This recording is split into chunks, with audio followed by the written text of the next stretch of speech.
Who are you really hiding from? The question hung in the hospital corridor at 2 in the morning, posed by a dangerous man to a woman who had been running for 3 months straight. A question she couldn't answer without admitting everything she'd been trying to hide. This is the story of that night, the night when hiding stopped being the same thing as surviving. The fluorescent lights hummed their endless song, always humming. It was the sound of exhaustion, of 12-hour shifts bleeding into 14, of feet that stopped hurting hours ago because they were too numb to feel anything anymore. Lily Hart was 24 years old, 32 weeks pregnant, night shift nurse at St. Michael's emergency room, and she was so tired she could barely remember what normal used to feel like. Her hand pressed against the small of her back as she leaned on the nurse's station, trying to ignore the ache that had become constant. The other hand gripped her canvas bag, the one that looked like any other work tote to anyone who wasn't paying attention. But it wasn't. Inside were newborn diapers still in their package, a hospital gown she'd borrowed 3 weeks ago that no one had noticed missing, a printed list of names she hadn't been brave enough to choose yet, and baby shoes, impossibly small, white cotton with pale blue laces that cost her $8 at the discount store. Everything she would need when labor started. Because when it did, she couldn't go home. She didn't have one, not really. Just a motel room she paid for in cash every week, a suitcase she kept half-packed by the door, and a phone she was too afraid to turn on because she knew he'd been calling. "Lily, you good?" Dr. Grant's voice cut through her thoughts. He was looking at her with that expression she'd learned to deflect. Concern mixed with questions he was too professional to ask directly. She forced a smile, the same one she'd perfected over 3 months. "Just a long shift. 14 hours, he said, checking his watch. "You've been here since yesterday afternoon." Someone called in sick. I needed the hours. The lie came easily now. She didn't need the hours. She needed the safety of fluorescent lights and security guards and doors that locked from the inside. Dr. Grant didn't press. That's why she trusted him. He was one of the few people who knew just enough. That she'd left someone. That she was starting over. That this baby was hers alone now. And that's how it needed to stay. What she hadn't told him. The man she'd left used to be a cop, that he knew how to track people who didn't want to be found, that he had friends in departments across 3 states, that every unfamiliar car in the parking lot made her pulse spike and her hands shake. The ER doors slid open with their familiar whoosh. November air rushed in, carrying the scent of rain and city exhaust and something else. Winter coming early this year. And then he walked in, tall, well over 6 feet, dark suit under a long wool coat that probably cost more than she made in 6 months, face carved from stone and shadow, all sharp angles and controlled strength. His eyes swept the emergency room in one practiced motion. Exits, threats, weaknesses all catalogued in seconds. Adrian Blackwood. Lily had heard the whispers. The nurses talked when they thought no one was listening. Old money, Irish-American family with roots that went back generations. Connections that ran so deep the police didn't ask questions they didn't want answered. The kind of power that didn't need to announce itself because everyone already knew. Mafia, they said, though no one said it loudly. His gaze swept across the room and landed on her, held. Something shifted in his expression. Not recognition, they'd never met before, but attention. The kind that saw through scrubs and forced smiles, and carefully maintained walls straight to the fear underneath. Lily's breath caught. She looked away first. She always did. A woman leaned heavily on his arm. Pale skin, same sharp cheekbones, same steel-gray eyes. His sister, maybe. She looked exhausted in a way that had nothing to do with lack of sleep. "I need a room," he said.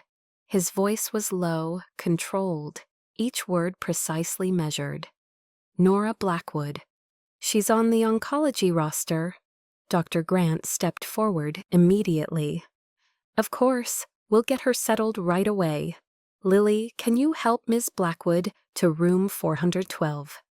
Lily moved before her body agreed to the command, one hand subtly covering her belly as she approached. "This way, Ms. Blackwood." Nora's smile was thin but genuine, the kind that took effort.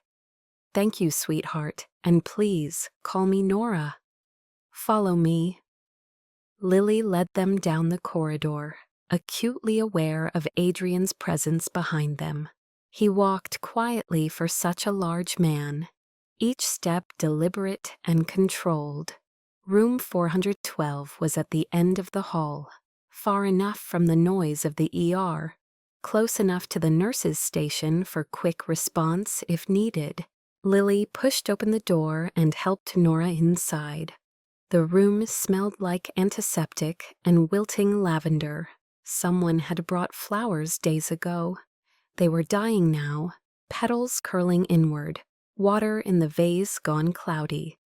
As Lily helped Nora settle onto the bed, adjusting pillows and checking the monitors, she could feel Adrian in the doorway, watching, not just watching, studying, like she was a puzzle he was trying to solve. "You're limping," he said suddenly.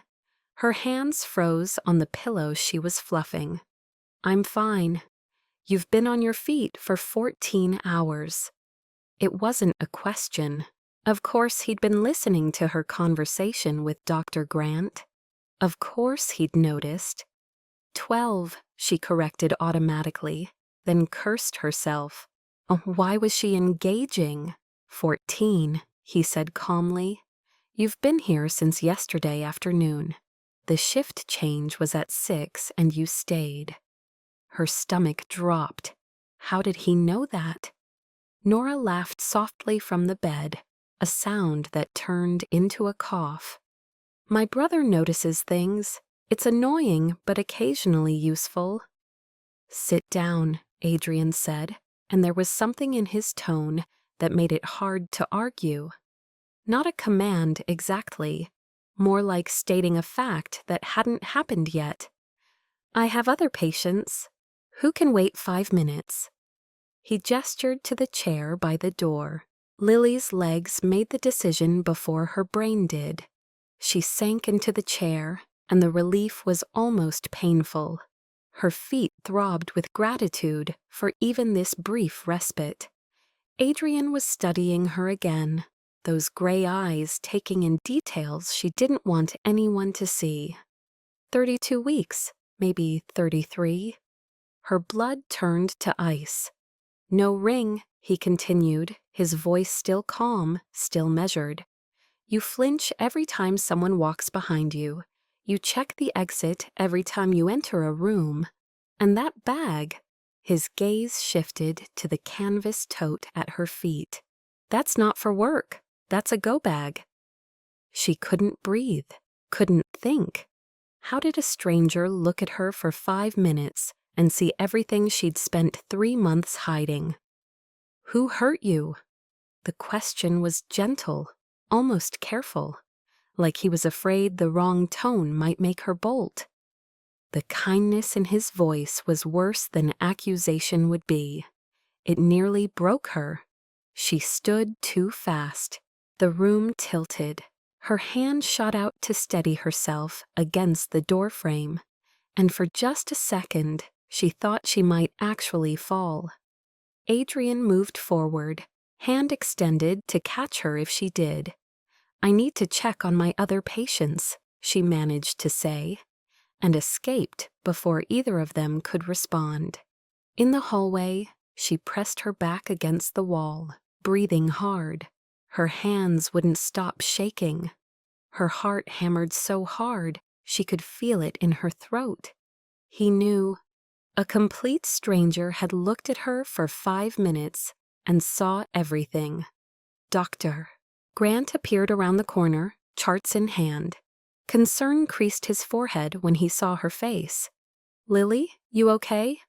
She nodded, forced herself to stand straight. "Yeah, just tired." "Go home early. I'll cover your last hour." Home. The word tasted like ash in her mouth. "Thanks," she whispered. He squeezed her shoulder, brief, professional, kind. "You're doing great, Lily, and you're safe here. Remember that." She wanted to believe him. She really did. But safety had stopped feeling real 3 months ago. The night Evan's hand closed around her throat.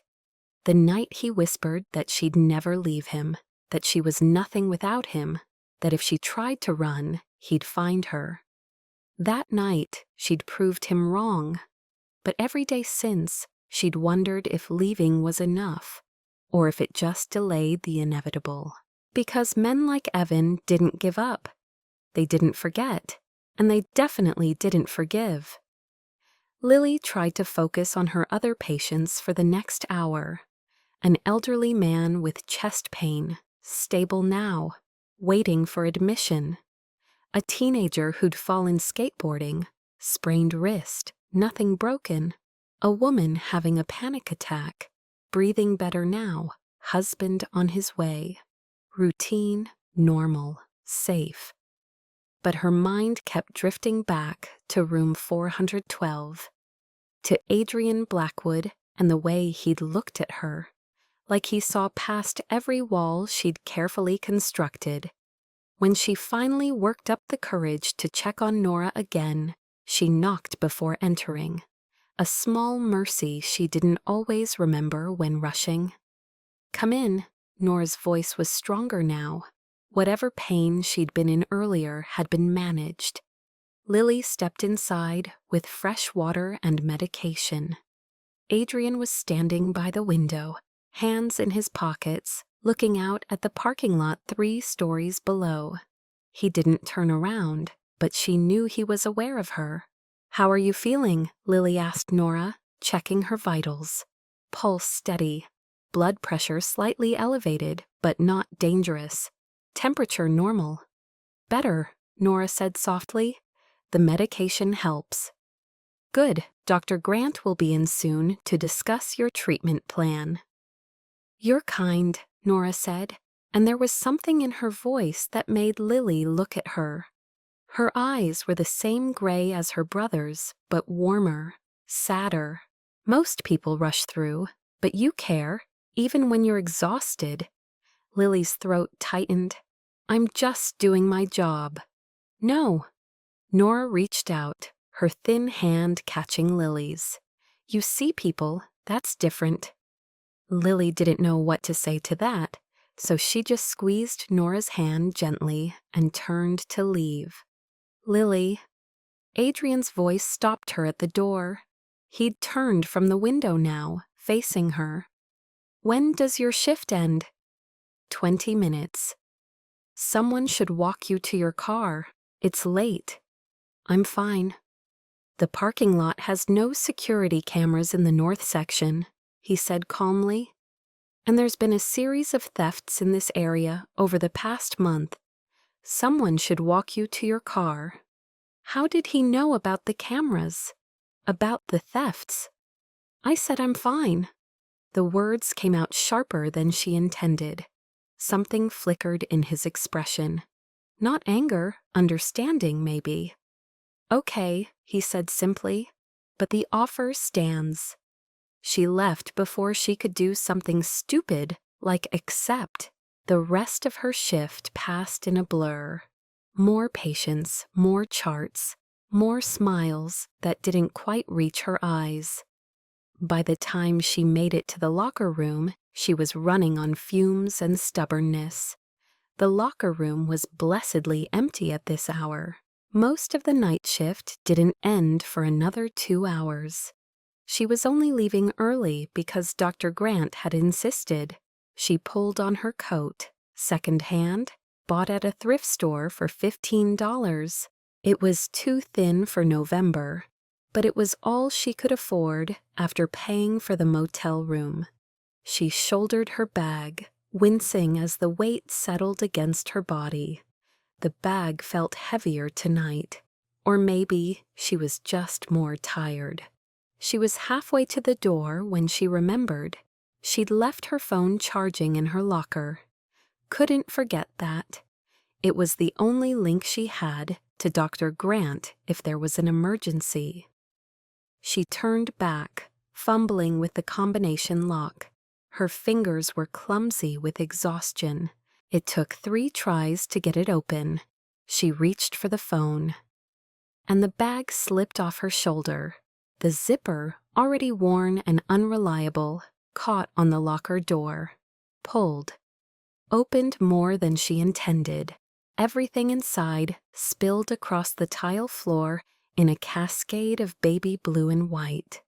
Diapers, wipes, the bottle she hadn't sterilized yet, the list of names written in her handwriting: Noah, Ethan, Liam, Owen.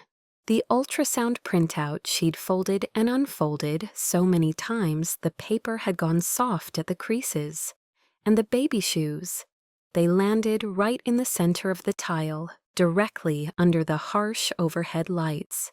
White cotton with pale blue laces, impossibly small, undeniably baby shoes. Lily. Her heart stopped. Adrian stood in the doorway of the locker room. His coat was gone. His sleeves were rolled to his elbows. He looked different without the armor of formal clothing. More human, somehow. More real. His eyes tracked every item on the floor, the diapers, the wipes, the shoes. Then they lifted to her face. The silence stretched between them like glass about to shatter. "You're pregnant." His voice was carefully controlled. Too controlled, like he was working very hard to keep something in check. "And you lied to me." Her hands shook as she dropped to her knees, gathering the scattered items. "I didn't lie. You avoided the truth." He moved into the room, crouching beside her. He picked up the ultrasound slip carefully, like it was something precious, something fragile. He studied it for a long moment. The grainy image of a baby curled in the womb. The measurements listed along the side, the date stamp in the corner. 32 weeks, he said quietly. "Due in January." "Yes. And you're here, alone, working 14-hour shifts, living." He paused, and she could see him putting the pieces together.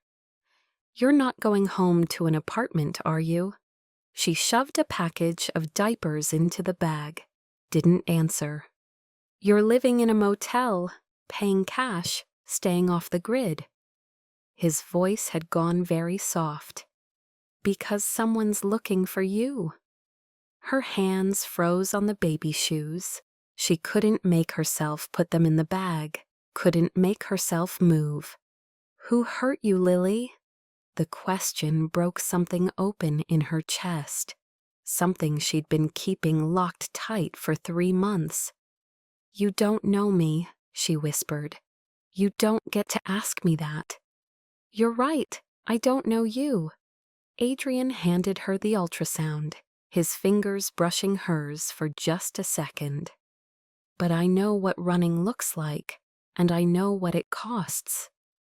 She finally looked at him, really looked at him, and what she saw in his eyes wasn't pity. It wasn't even sympathy.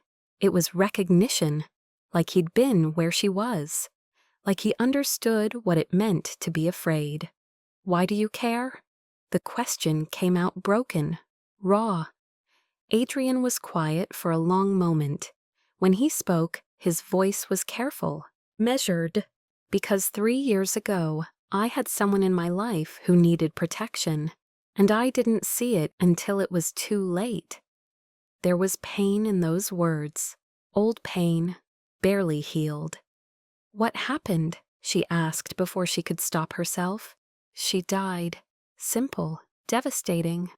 And I've spent every day since making sure it doesn't happen again. Not to anyone. The weight of his words settled over her like snow. Cold. Inevitable. I'm sorry, she whispered. Me too. He stood slowly, offering her his hand. Come on, let me at least walk you to your car.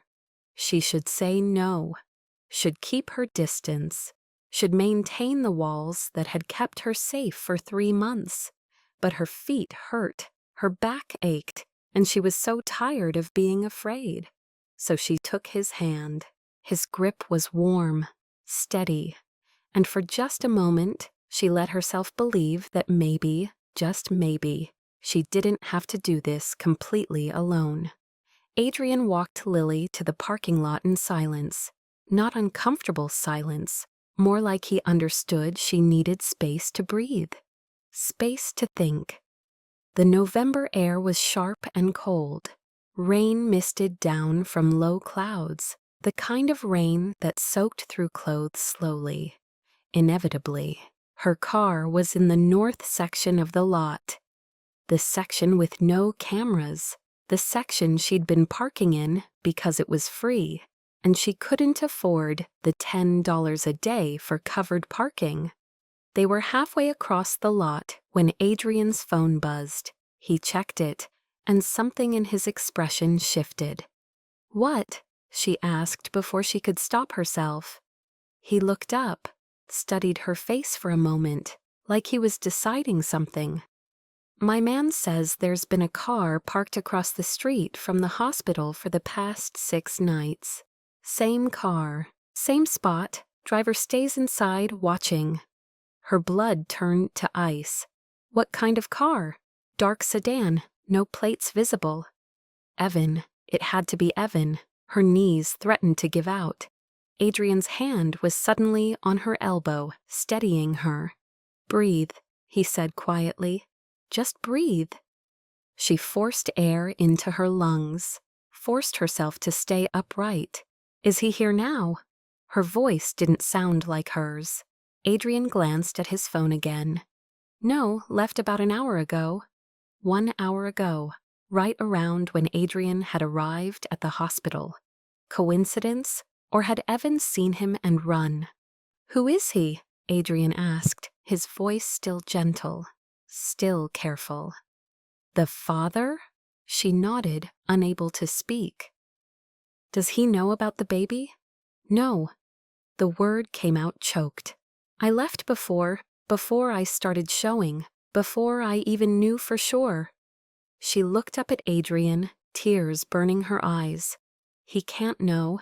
If he finds out, he won't hurt you, Adrian said with absolute certainty. Or the baby. I won't let that happen. You don't understand. A sob caught in her throat. He's a cop, was a cop. He got suspended, but he still has connections. He knows how to find people, how to make evidence disappear, how to... I understand more than you think. Adrian's jaw was tight now, that careful control slipping just slightly. What's his name? She hesitated. Giving Adrian this information felt like crossing a line, like pulling him into something dark and dangerous that he shouldn't be part of. But she was so tired and so afraid, and the baby kicked against her ribs, reminding her that this wasn't just about her anymore. Evan Cole, she whispered, former officer, suspended 2 years ago. Last I heard, he was doing private security. Adrian was already typing on his phone. I'll handle it. What does that mean? He looked up, and for the first time she saw the dangerous man everyone whispered about. The one who ran things most people only heard about in shadows. It means I'll make sure he stays away from you, Adrian said simply. It means you're under my protection now, whether you want to be or not. I didn't ask for your protection. I know. His expression softened slightly. But you're getting it anyway. They reached her car, a 15-year-old sedan with rust around the wheel wells and a crack in the windshield she couldn't afford to fix. It was embarrassing next to Adrian's obvious wealth, but he didn't even glance at it. "Where are you staying?" he asked. She hesitated too long. "Lily, the Crossroads Motel, 3 miles from here." His expression darkened. "That's not safe. It's what I can afford. I have a safe house, secure, private. No one knows about it except my most trusted people. You can't keep living in a motel when someone's hunting for you." His voice was firm now, not angry, but absolutely certain. "That baby deserves better. You deserve better." "I don't even know you," she said, but the words sounded weak even to her own ears. "You're right, you don't." Adrian stepped back, giving her space. "So here's what I'm offering. A safe place to sleep, food, security, no strings, no obligations, just—" He paused. "Just let someone help you, just this once." The offer hung in the cold November air between them. She should say no, should get in her car, drive to the motel, pack her things, and disappear again. Start over in another city, another state. But she was 8 months pregnant, exhausted, and running out of places to run. The baby kicked again, harder this time, like they were trying to tell her something. "Just until the baby's born," she heard herself say. "And only if you promise, no obligations, no strings. I'm not trading one cage for another." Something flickered across Adrian's face. Relief, maybe, or hope. "Deal," he said quietly. He pulled out his phone again, typing quickly. "My man will follow you to the motel. You pack your things. He'll bring you to the safe house. Now. Now." Adrian's voice was gentle but firm. "Evan knows where you work. It's only a matter of time before he finds where you're staying. We need to move you tonight." The reality of it crashed over her. She was really doing this, getting into a car with a stranger's bodyguard, going to a house owned by a man she'd met 4 hours ago, trusting her safety and her baby's safety to someone she didn't know. It should terrify her. Instead, for the first time in 3 months, she felt something that might be hope. "Okay," she whispered. "Okay." Sometimes the bravest thing anyone can do is accept help from an unexpected place. If you want to see what happens when protection becomes something more, subscribe now. Because the next 24 hours will change everything. The supply closet was the only place in the hospital where Lily could truly breathe. She sat on an overturned crate, trying to process everything. The door opened. "Dr. Grant, I'm fine. Not Dr. Grant." Her head snapped up. Adrian closed the door behind him. The lock clicked. "You can't be in here. We need to talk." He pulled out his phone, showed her a photo. Evan, recent, standing outside the hospital. "He's been watching you for at least a week," Adrian said. "I need to know everything. How you met, why you left, what he's capable of." Her legs gave out. She sank onto the crate. "I met him 2 years ago," she said quietly. "At a coffee shop. He was in uniform. I thought he was kind, protective." A bitter laugh. "6 months in, he grabbed me hard enough to leave bruises. I tried to leave multiple times. He'd apologize, buy flowers, Promise it would never happen again. Adrian waited, patient. 4 months ago, I found out I was pregnant. He went through my phone, found the appointment confirmation. Her voice dropped. He was happy at first, then he started saying I'd need to quit my job, stay home, depend on him. When I refused, she couldn't finish. What did he do? Adrian's voice was gentle. He put his hands around my throat, said no court would give custody to a single mother with nothing, that the baby was his and he'd take them if I tried to leave. Tears spilled down her cheeks. That night, I packed one bag and ran. The silence was heavy. Adrian moved closer, crouching. You did the right thing. It didn't feel like courage, it felt like running. Sometimes they're the same thing. He paused. I lost someone once, someone I was supposed to protect. What happened? Her name was Claire, my fiancée, 8 months pregnant. His voice went rough. Someone planted a bomb in my car. I was supposed to drive that morning, but she went instead. The explosion killed her instantly. And our daughter. Lily's breath caught. Adrian, I've spent 10 years trying to make up for that failure, he said. So when I see you, alone, afraid, being hunted, I can't walk away, because maybe if I can save you, it means Claire didn't die for nothing. You're not saving me for her, she whispered. You're saving me for me, and that matters just as much. Something shifted in his expression. Hope, maybe. Come on, he said softly. Let's get you somewhere safe.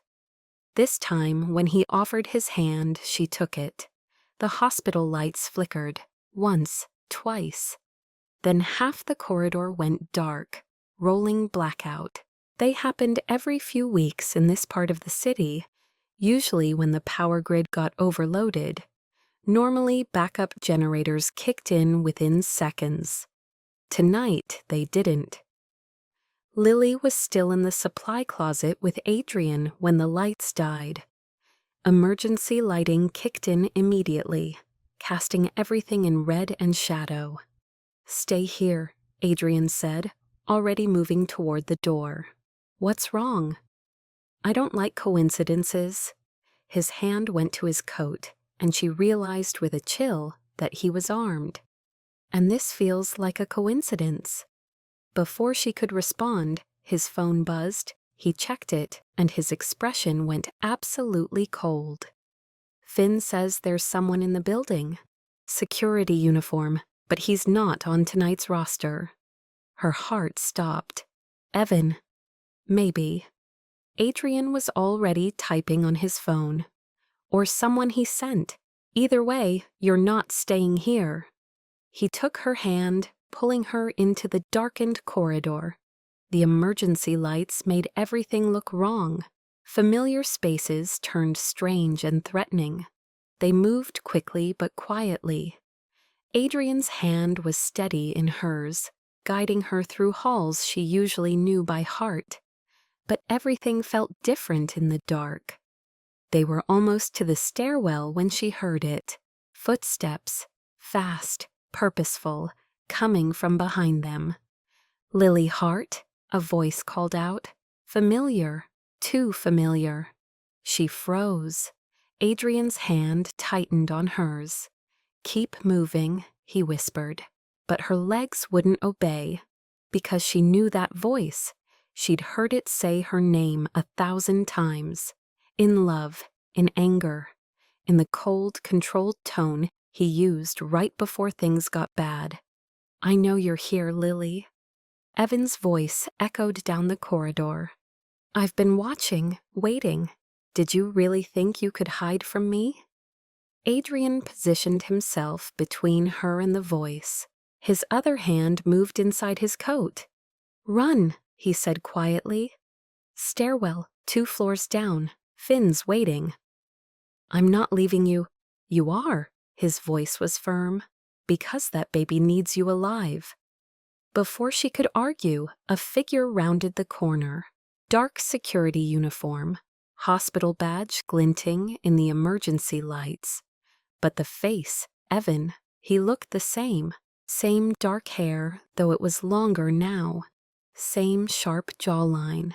Same eyes that used to make her feel safe before she learned what they really saw when they looked at her. "There you are." His voice was soft, almost gentle. The voice he used when he wanted something. "I've been looking everywhere for you, sweetheart." Her mouth went dry. "Stay away from me." "Stay away?" He laughed, and the sound was wrong. All wrong. "You're carrying my child, Lily. You don't get to just disappear." "She's not your anything," Adrian said, his voice deadly calm. "And you need to leave, now." Evan's gaze shifted to Adrian, really looked at him for the first time, and something like recognition crossed his face. Adrian Blackwood. Evan's smile was cold. "I know who you are. Know what you do. Thought you'd moved up in the world. Didn't realize you were protecting runaways now." "Last warning," Adrian said. "Leave. Or what? You'll make me." Evan took a step closer. "I was a cop for 10 years, Blackwood. I know how to handle men like you." "Was," Adrian said. "Past tense. You got kicked off the force for beating suspects, for crossing lines, for being exactly the kind of man who shouldn't wear a badge." Evan's expression darkened. "She told you that? Did she tell you she's carrying my baby? That she has no right to keep my child from me?" "She has every right." Adrian's voice dropped lower. "Dangerous. Because you hurt her, and men who hurt women don't get second chances." Big talk from a criminal. Evan's hand moved to his belt. "How about we settle this right here?" Then Lily saw it. The glint of metal in the emergency lighting. Not a gun. A collapsible baton. "Adrian," she started to warn him. But Adrian was already moving. His hand shot out, catching Evan's wrist before the baton could fully extend. There was a brief struggle, both men trained, both dangerous. Then Adrian twisted, hard. Evan cried out, the baton clattering to the floor. "Run, Lily," Adrian said again, not taking his eyes off Evan. "Now." This time her legs obeyed. She turned and ran for the stairwell, one hand pressed to her belly, the other grabbing the railing as she descended. Behind her, she heard the sounds of a fight. Grunts, impacts, something crashed. She forced herself to keep moving. Down one flight, then another. Finn was waiting at the bottom, just like Adrian said. "Come on," he said, taking her arm. "We need to move." "Adrian can handle himself. Our job is to get you safe."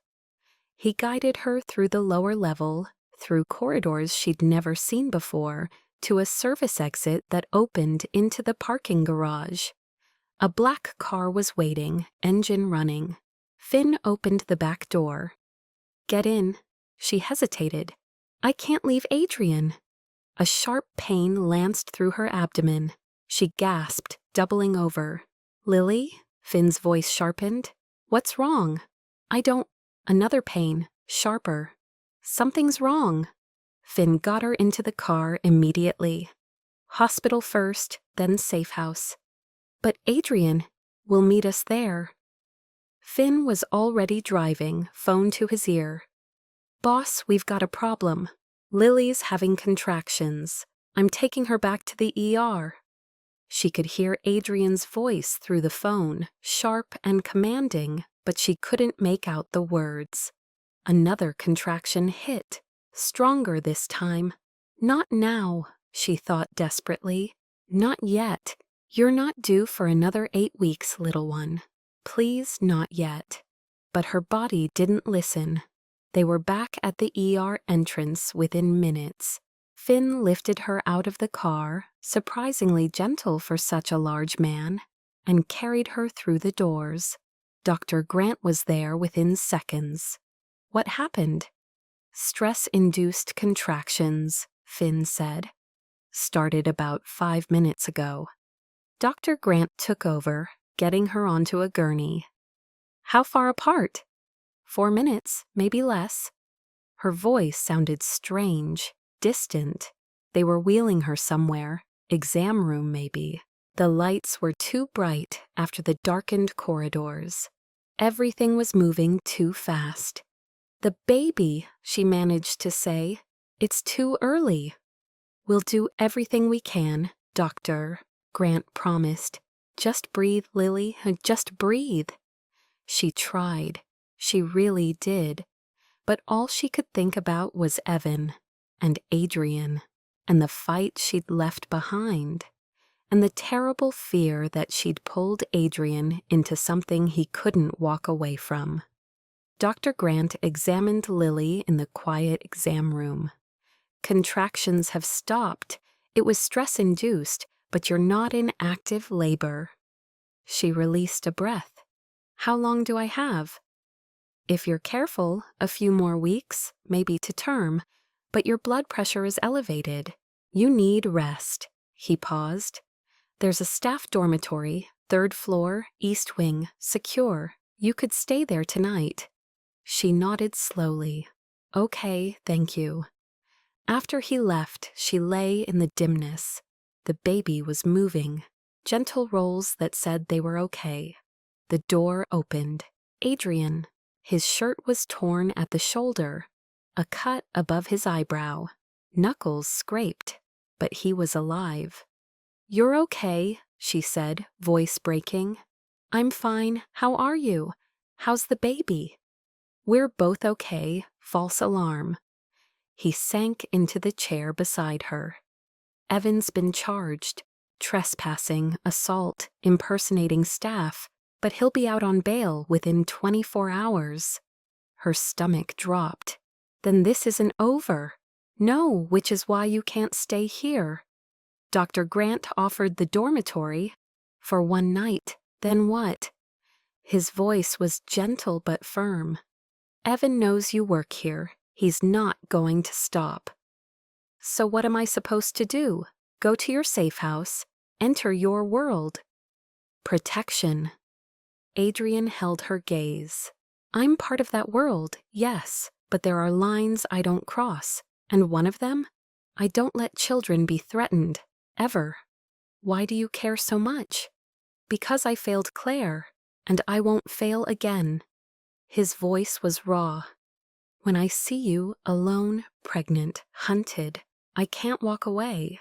Maybe if I save you, it means something.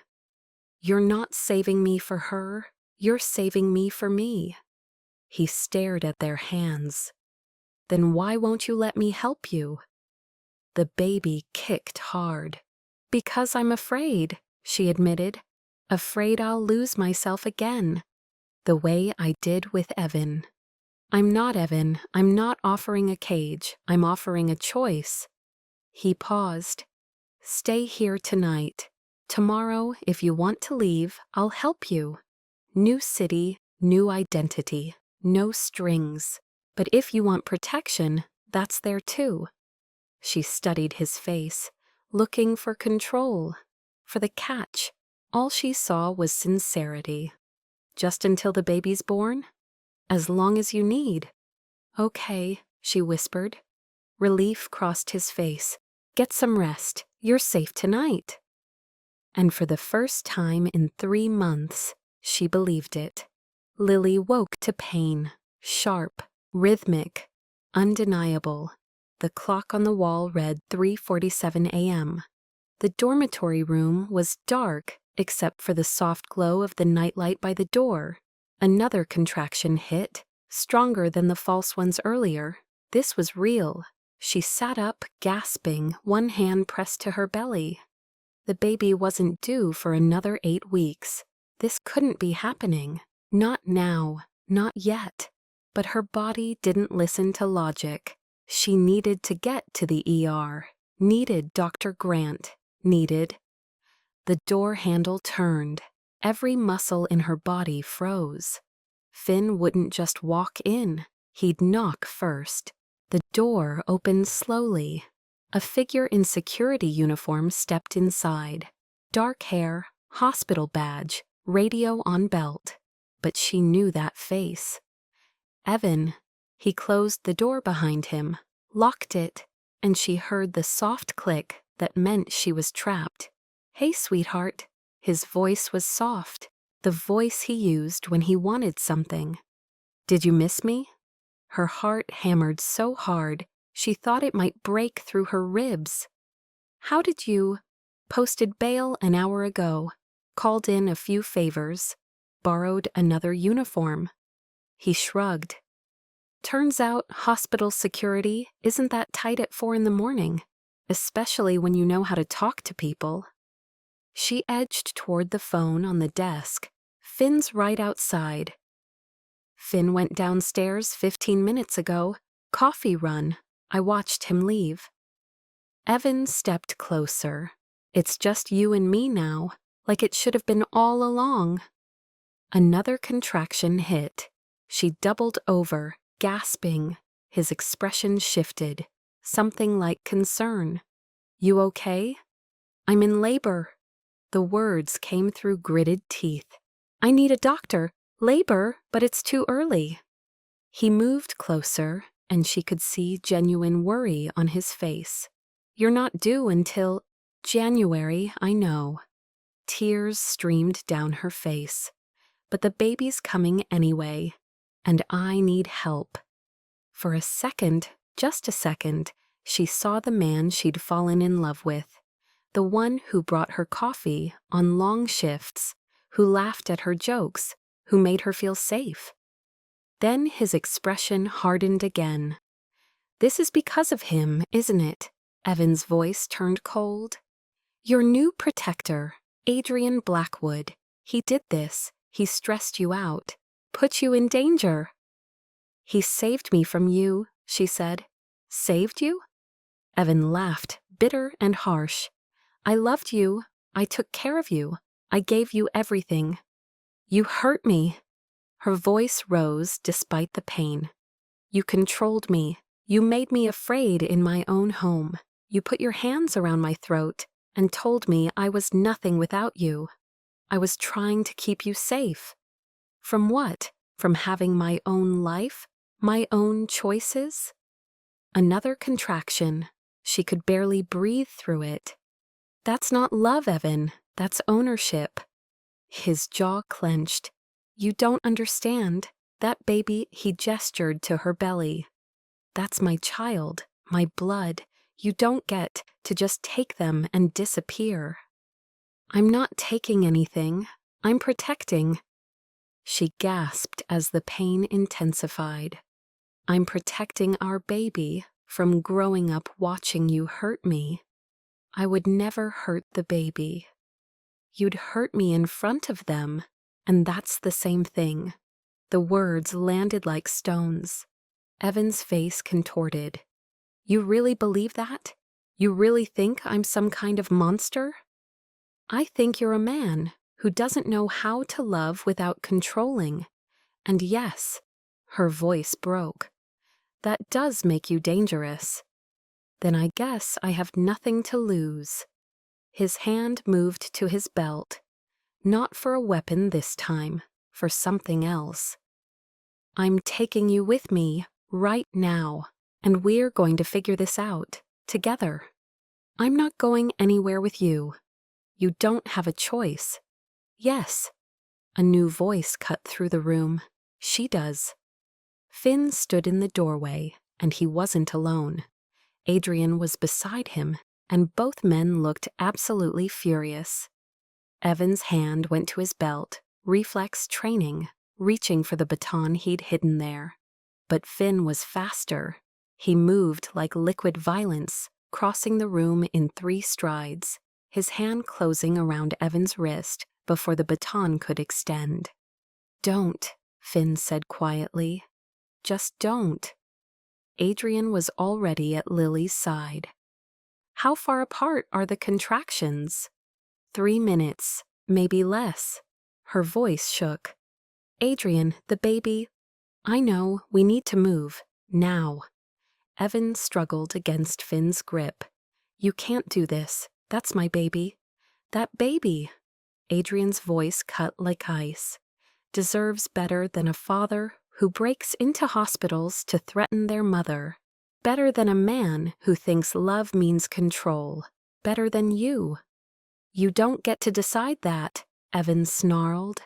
Neither do you. Adrian turned back to Lily. Can you walk? She nodded, even though she wasn't sure. Adrian helped her stand, one arm around her waist, supporting most of her weight.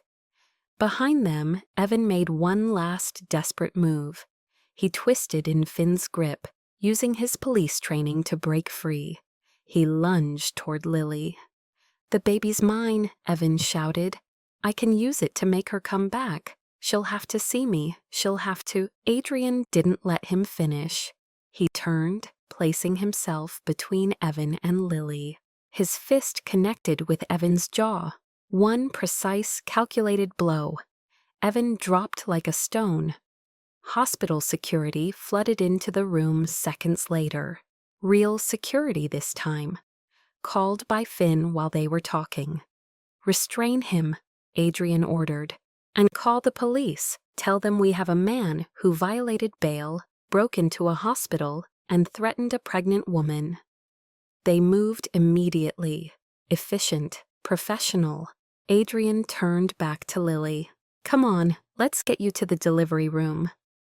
They made it halfway down the corridor before another contraction hit. She cried out, doubling over. Adrian didn't hesitate. He lifted her carefully, cradling her against his chest, and started moving faster. You're okay, he said quietly, urgently. You're safe. I've got you. It hurts. I know, but you're strong. And you're not doing this alone. Dr. Grant met them at the delivery room doors. His eyes widened when he saw her. 8 weeks early. I know. Her voice was barely a whisper, but the baby's coming. They got her onto a bed, monitors attached, IV placed. Everything moved too fast and too slow at the same time. A nurse approached Adrian. Sir, only family. I'm staying. His voice brooked no argument. Lily reached out, her hand finding his. Let him stay, please. The nurse looked at Dr. Grant. He nodded. Okay, but you'll need to gown up. Adrian did, never letting go of her hand. Labor was brutal. Hours that stretched like years. Pain that made her understand why they called it labor, because it was work. Hard, exhausting, terrifying work. But Adrian stayed, through every contraction, every moment of fear, every time she said she couldn't do this. You can, he said quietly, firmly. You're the strongest person I know, Lily Hart, and you're going to meet your baby very soon. Finally, Dr. Grant said the words she'd been waiting for. One more push, Lily. Come on, one more. She pushed with everything she had left. And then, a cry, high and furious and absolutely perfect. It's a boy, Dr. Grant said, and his voice was full of relief and joy. A healthy baby boy. They placed him on her chest, small, pink, screaming with surprising strength. For someone who'd arrived 2 months early, she cried. Relief, joy, exhaustion, love so powerful it threatened to break her. He's perfect, she whispered, touching his tiny face. He's absolutely perfect. Adrian stood at the edge of the bed, watching. His expression was soft, unguarded, and there were tears on his face. Thank you, she said, looking up at him. For everything. For seeing me. For protecting me. For... Her voice broke. For staying. He shook his head. You did all the work. You were here." She reached for his hand with her free one. "That's what mattered. You stayed." And that made all the difference. Adrian's fingers curled around hers. "He's beautiful, Lily. Your son is beautiful." Her son. The words felt surreal, terrifying, perfect. "Have you chosen a name?" Dr. Grant asked gently. She looked down at the baby in her arms, at his tiny fists and closed eyes and perfect little face. "Liam," she said softly. "It means strong-willed warrior." "It's perfect," Adrian said quietly. And in this moment, exhausted, terrified, holding her newborn son, while a dangerous man stood guard, Lily finally understood what it meant to be safe. Not the absence of danger, but the presence of someone who would stand between her and it. Someone who would fight for her. Someone who would stay. 3 days later, they discharged Lily and Liam from the hospital. Liam had been in the NICU for monitoring, but he was healthy, strong, thriving. Adrian was waiting in the lobby with a car seat already installed. "Ready?" She nodded. The safe house was a townhouse on a quiet street, with warm lighting and a kitchen that smelled like cinnamon. "Nora stayed here after her surgery," Adrian explained. "She insisted on making it feel like home." The nursery was perfect, soft blue walls, a crib with a mobile of stars, a rocking chair by the window. "When did you?" Her voice caught. "While you were in labor, I wanted you to have somewhere to bring him home, somewhere safe." Tears blurred her vision. "Thank you." A week later, after Liam's follow-up appointment, Lily stood at the window, watching snow fall. Adrian appeared in the doorway. "Everything okay?" "Yeah, I was thinking about how different everything is. 3 months ago, I was alone, running. And now? Now I have you." The words came before she could stop them. "You've been here, and that's been everything. I'm not going anywhere, not unless you want me to. I don't want you to go." He crossed to her. "Good, because I don't want to leave." They stood in the soft darkness, snow falling outside, Liam breathing peacefully nearby. "You were wrong," she said quietly, "about saving me for Claire. You're not saving me to make up for her death. You're doing it because you're a good man. That's not guilt, that's character. You don't know what I've done. I know you stood between me and danger, held my hand through labor, set up a nursery for my baby. That's what matters." "You taught me something too," he said. "That protection isn't about control. It's about trust, and sometimes the people we're trying to save end up saving us." The words wrapped around her heart. She leaned forward. He met her halfway. The kiss was soft, a question and answer. When they pulled apart, he rested his forehead against hers. "Stay," he whispered, "not because you're afraid, but because you want to, because maybe we could build something here, together." Tears spilled down her cheeks. "I care about you too." "Then stay, for as long as you want." She thought about the months of running, the fear, the loneliness.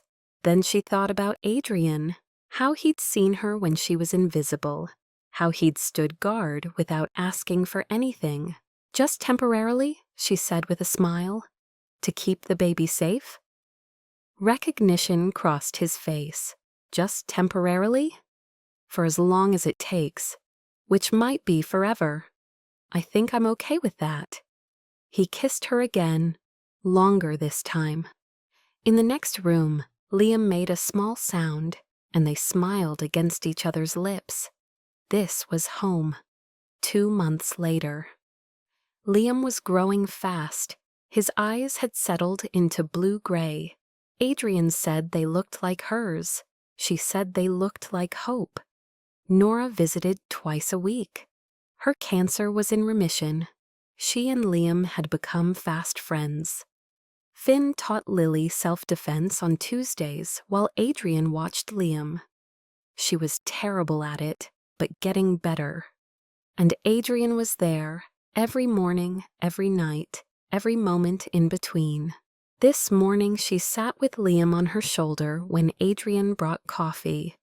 "Penny for your thoughts?" he asked. "I was thinking about inspirational moments, the kind that change everything. Like a man who saw a terrified woman and decided she was worth protecting. That was motivational. You showed me what real strength looks like. Not power over others, but using it for good. You gave me something too, a reason to be better. I spent 10 years in the Mafia world building power, but I never felt like I was building toward anything meaningful until you." "We built this together," she said softly. "Yeah, we did," Nora called from the kitchen. "Lunch is ready." Lily studied Liam's tiny face, her son, her miracle, the baby she'd thought she'd raise alone. But life had better plans. "Adrian? Yeah. Thank you for seeing me when I thought I was invisible." He crouched beside her. "You were never invisible. You just needed someone brave enough to look." Outside, the world continued. The city hummed. People lived ordinary lives, unaware of battles fought in hospital corridors. But here, in this warm house, with laughter in the kitchen and morning light painting the walls, Lily understood what it meant to stop running. It meant finding people who saw her fear and didn't turn away. It meant building trust one choice at a time. It meant believing that even in a world of mafia power, love could be gentle, protection offered without chains, and romance growing from respect. She wasn't hiding anymore. She wasn't running anymore. She was exactly where she belonged. As Liam woke, as Adrian reached out, as Nora called them to lunch, she realized something profound. Sometimes the bravest thing was to stop surviving and start living. Sometimes home wasn't a place. It was the people who stood beside you when standing alone would be easier. And sometimes the most powerful love story wasn't about finding your other half. It was about two whole people choosing each other, again and again. That was the love that healed, protected, lasted. That was the love worth staying for. As snow fell outside, as warmth filled every corner, as her son slept peacefully in her arms, Lily knew she was home.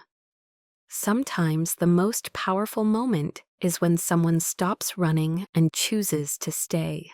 If this romance touched your heart, if it reminded you that real love is built on respect, trust, and vulnerability, leave a comment below. What does home mean to you? And if you want more stories where protection is gentle, redemption is earned, and every ending feels like dawn breaking, subscribe to this channel. Because here, we believe you're never alone in what you feel. Your story matters, and there's always hope for a new beginning. See you in the next story, friend.